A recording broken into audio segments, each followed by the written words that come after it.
ఈనాటి ప్రెస్ మీట్ని జూపుడు ప్రభాకర్ మీ ముందుకు తీసుకొస్తున్నాడు. ఎస్సీ ఎస్టీ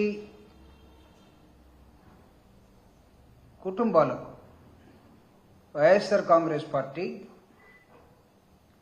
ఈ రాష్ట్రంలో ప్రత్యేకంగా ఆయా గ్రామాల్లో వాళ్ళందరికీ వాళ్ళ అభివృద్ధి సంక్షేమాన్ని ప్రధానంగా దృష్టిలో పెట్టుకుని వీధి దీపాల దగ్గర కూర్చొని చదువుకునే విధానాన్ని మార్చి మిగతా కుటుంబాల్లాగా మిగతా వ్యవస్థలో ఉన్నటువంటి కులాల్లాగా వీళ్ళు కూడా వాళ్ళ ఇళ్లలో కరెంటు లైట్లు ట్యూబ్ లైట్లు పెట్టుకోవచ్చు. అయితే వీరు పేదవారు కాబట్టి వీళ్ళు వాటిని కట్టలేకపోతే ప్రభుత్వమే సబ్సిడీ ఇచ్చి అప్ టు 200 యూనిట్స్ అక్కడ దాకా ఫ్రీ చేసి ఆ తర్వాత ఏమైనా 200 యూనిట్ల కన్నా పైన ఉంటే కట్టుకునేటట్లుగా 200 యూనిట్స్ అప్ టు ఎస్సీస్ అండ్ ఎస్టీస్ ప్రభుత్వమే ఆ ధర్నంతా భరించి సబ్సిడీ ఇచ్చినటువంటి నేపథ్యం జగన్మోహన్ రెడ్డి గారి ప్రభుత్వంలో 5 సంవత్సరాలు హాయిగా కరెంటుతోటి ఫ్యాన్ వేసుకొని ఫ్రిడ్జ్ వాడుకొని లిమిటెడ్గా 200 యూనిట్లు దాటకుండా చాలా జాగ్రత్తగా ఉన్నటువంటి కుటుంబాలు ఈ రాష్ట్రంలో నాకు తెలిసి దాదాపు ఒక 20 లక్షల దాకా కనపడుతున్నాయి. 20 లక్షల కుటుంబాలు. ఆ కుటుంబాల మీద కక్ష కట్టినటువంటి కూటమి ప్రభుత్వం. నేను ఇది ఎందుకు కక్ష అంటున్నానంటే జగన్మోహన్ రెడ్డి గారు 2019 మే 30 నాడు ప్రమాణ స్వీకారం చేసి దాదాపు 151 సీట్లతోటి ముఖ్యమంత్రిగా ప్రమాణం చేసినటువంటి తేదీ 30 మే 2019, అంటే మే చివరిలో. ఆ తర్వాత ఆయన వీళ్ళ మీద మనసు పెట్టి 25/7/2019లో ఒక 2 నెలల్లోనే ఒక జీవో ఇచ్చాడు. ఆ జీవోని నేను మీకు చూపిస్తూ ఉన్నా. ఈ జీవో ఏం చెప్తుందంటే అంతకుముందు టీడీపీ ప్రభుత్వం ఇచ్చినటువంటి 100 యూనిట్లు మాత్రమే ఫ్రీగా ఎస్సీ ఎస్టీలకి దాన్ని డబుల్ చేసి ఈయన జూలై కల్లా ఒక జీవో ఇచ్చాడు.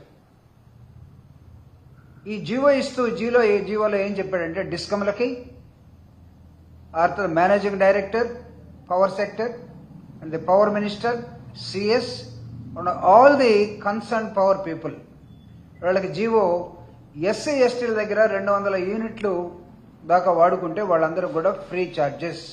ఇది ఈ జీవో.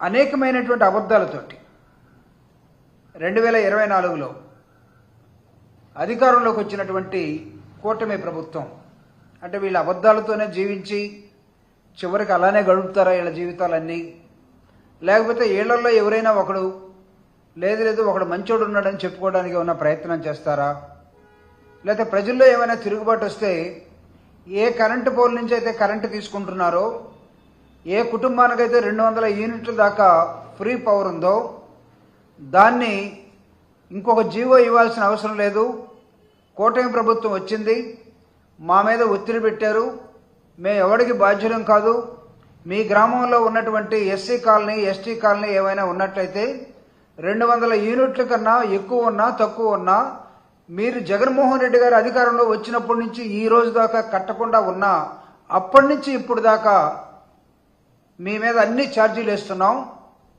చేతనైన చోట చెప్పుకోండి అనే విధానంతో ఈరోజు మొత్తం పవర్ సెక్టర్ మొత్తం కూడా I'm requesting to the honourable power minister mister Ravikumar, please look into the matter. It is very serious. మీరు పవర్ బిల్లు కోసం వెళితే బిల్లు కట్టలేక 42,000 బకాయిలు కూల్ చేసుకునే వాళ్ళకి, అసలు మామూలుగా 200 యూనిట్లు కూడా వాడకుండా ఉన్న వాళ్ళకి, బాలింతలుగా ఉన్న కుటుంబాలు, పసిపిల్లలతో ఉన్న కుటుంబాలు, ముసలి వాళ్ళని పెట్టుకుని చిన్న రేకులు వేసుకొని పక్కన తాటాకులతో ఉన్నటువంటి ఆ ముసలి వాళ్ళని కూడా చూడకుండా కడతారా లేదా, కట్టకపోతే మొత్తం మీ కరెంటు తీసేస్తున్నాం అని చెప్పేసి మీటర్ని ఇంట్లోంచి తీసుకెళ్లిపోయి, ఆడవాళ్ళు కొంచెం ఆగండి అయ్యా మగవాళ్ళు లేరంటే వాళ్ళని బూతులు తిట్టి, ఇది నేను రియాలిటీ మీ ముందు చెప్తున్నాను, ఆ బూతులు నేను ఇక్కడ చెప్పలేను.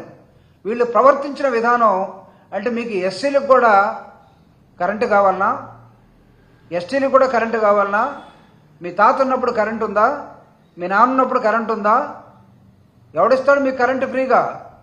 కులుకుతాం అనుకుంటున్నారా? ఇంకా రకరకాలుగా వాళ్ళు చెప్పలేని భాషలో చెప్పేసారు నాతోటి ఒక విలేజ్లో. ఇవన్నీ చేస్తున్న నేపథ్యాన్ని భరించలేక రాష్ట్రంలో ఉన్నటువంటి ఈ దాదాపు ఈ 20 లక్షల కుటుంబాలు ఖచ్చితంగా తిరుగుబాటు చేసే రోజులు రాబోతా ఉన్నాయి. తిరుగుబాటు చేస్తే ఏమవుతుందో తెలుసా? కరెంటు పేరు మీద ఉన్న ఉద్యోగి ఎవడైనా సరే, వాడు గుంజలు ఎక్కేవాడైనా కానీ, స్తంభాలు ఎక్కేవాడి దగ్గర నుంచి ఏఈ దాకా, ఈఈ దాకా, డిఈ దాకా, ఎస్సీ దాకా ప్రజలు తిరగబడితే అదే కరెంటు పోలుకి మిమ్మల్ని కట్టేసి, అదే కరెంటు పోలికి మిమ్మల్ని కట్టేసి బిల్లు అడగటానికి వస్తే మీ మీద తిరుగుబాటు చేసే రోజు వస్తుంది, గుర్తుపెట్టుకోండి. ఎస్, జగన్మోహన్ రెడ్డి గారు 200 యూనిట్ల దాకా ఇచ్చాడు. Wear is your GO? ఈ 200 యూనిట్లని జగన్మోహన్ రెడ్డి గారు ఇచ్చిన దాన్ని మేము తీసేస్తున్నాం. కరెంటు డిపార్ట్మెంట్కి లాస్ వచ్చింది, మేము పెద్దోళ్ళు దొరికిపోతే వాళ్ళు మమ్మల్ని కొట్టేటట్టున్నారు కాబట్టి మేము కాలనీలకు వస్తాం, పేదోళ్ళని మేము బూతులు తిట్టచ్చు.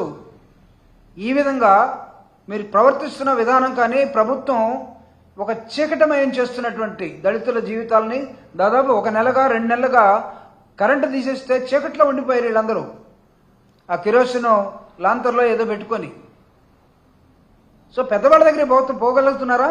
పెద్ద పెద్ద ఎంఎన్సీ కంపెనీస్, లేకపోతే మీకున్నటువంటి ఫ్యాక్టరీస్, లేకపోతే ఇంకొకళ్ళ దగ్గరికి ఎవరి దగ్గర పోవట్లేదు. వై దిస్ కూటమి is concentrated only on poor people? అంటే జగన్మోహన్ రెడ్డి గారు పేదవాళ్ళకి అండగా ఉన్నారని, జగన్మోహన్ రెడ్డి గారికి ఓటేశారని మీరు గ్రామం వెళ్ళి, గ్రామంలో కూడా తెలుగుదేశానికి కూటమికి ఓటేస్తే వాడు బకాయి ఉన్నా వాడి కరెంటు పోదు, తెలుగుదేశాన్ని కాకుండా వైఎస్ఆర్ కాంగ్రెస్ పార్టీకి ఓటేస్తే కాలనీలో వాళ్ళందరూ కరెంటు మొత్తం పీకేసి వెళ్ళిపోతా ఉన్నారు. ఇది న్యాయం అని అడుగుతున్నాను నేను. న్యాయం కానప్పుడు ఖచ్చితంగా ప్రజల్లో తిరుగుబాటు వస్తుంది. వాళ్ళు కూడా కోర్టులకు వెళ్ళి మీ సంగతి కూడా చూస్తారని చెప్తున్నాం. Requesting government, if you are going to be sincere, if you want to prove yourself, don't touch these SC and ST people who are below 200 units and who are using this power. దీన్ని మీరు ఈ రాష్ట్రంలో ఏం చేస్తున్నారో ఒక్క మాటలో చెప్తాను నేను. కూటమి ప్రభుత్వం వచ్చిన తర్వాత పెను శాపంగా దళితులు భావిస్తూ ఉన్నారు. మీరు చేసే ప్రతి పనిని జగన్మోహన్ రెడ్డి గారు ఈ రాష్ట్రానికి వెల్ఫేర్ ఎలా ఉంటుంది, డెవలప్మెంట్ ఎలా ఉంటుంది, పేదల బ్రతుకుల్లో వాళ్ళ కుటుంబం బాధలు, కష్టాలు, నష్టాలు మారిపోవటం కోసం ఆయన తీసుకొచ్చినటువంటి విద్య కానీ, ఆయన ప్రారంభించినటువంటి వైద్య విధానం కానీ ఈ 2 పేదల్ని ప్రాణాల నుంచి రక్షించాయి, వాళ్ళ జీవితాలను బాగు చేశాయి.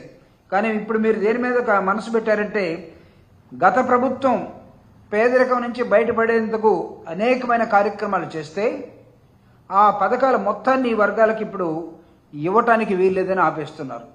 Without any GO. అసెంబ్లీలో కూడా మాట్లాడరు. బయట మీరే ముఠాలుగా మాట్లాడుకొని ఆ పల్లికి వెళ్ళండి, వాళ్ళు ఏం చేస్తారో చూద్దాం, పీకేసి రండి. దౌర్జన్యమా? ప్రజాస్వామ్యమా? ఏమనుకుంటున్నారు అసలు? ప్రభుత్వం అయితే పర్ఫెక్ట్గా రండి. Where is your GO? Yes, here is Jaganmohan Reddy గారి జీవో. మీరు ఈ బకాయిలు కట్టమని, లేకపోతే వీటన్నిటిని తొలగించడానికి అంతకుముందు ఇచ్చినట్టు ప్రభుత్వం ఇదిగో వీళ్ళకి 100 యూనిట్ల నుంచి 200 యూనిట్ల దాకా పెంచుతున్నామని చెప్పినటువంటి ప్రభుత్వం జీవో ఒకటి ఇచ్చింది. మీరు వీటిని తీసేస్తున్నామని చెప్పడానికి వేరే GO? Authorised GO my dear కూటమి ప్రభుత్వం. అంటే మీరు ముగ్గురు కలిస్తే ఏమైనా చేయొచ్చు అనుకుంటున్నారా? తాట తీస్తారు ప్రజలు, గుర్తుపెట్టుకోండి. ములాజా లేదు. నేను తర్వాత ఏ జిల్లాల్లో వీళ్ళు ఆటవికంగా ప్రవర్తించారో అవన్నీ కూడా మీ ముందుకు తీసుకొస్తున్నాను. It is very unfortunate. ఒక అతను మళ్ళా 7 ముగ్గురులో ఒక అతను సముద్రాల మీద ఈత కొడతానంటాడు. హోమ్ మినిస్టర్ దగ్గర ఉన్న పవర్ నాకు ఇవ్వమంటాడు. ముఖ్యమంత్రిని రావయ్య కూర్చొని మాట్లాడాలా అంటాడు. అతను వస్తున్నాడు. అసలు ఈ రాష్ట్రంలో ముఖ్యమంత్రి ఎవడో, డిప్యూటీ సీఎం ముఖ్యమంత్రి ఎవడో అర్థం కావట్లేదు. ప్రజలు కన్ఫ్యూజ్ అవుతున్నారు. ఒకరేమో ముఖ్యమంత్రిగా ఉండి ఉన్నట్టుగా ఇన్ఫార్మల్గా పనిచేసే ముఖ్యమంత్రి కొడుకు ఒక ఆయన ముఖ్యమంత్రి అయిపోయాడు. అసలు నేనేంటి, నా లెవెల్ ఏంటి, నేను డిప్యూటీ ఏంటి, డిప్యూటీ అని రాసుకున్నా సరే నేను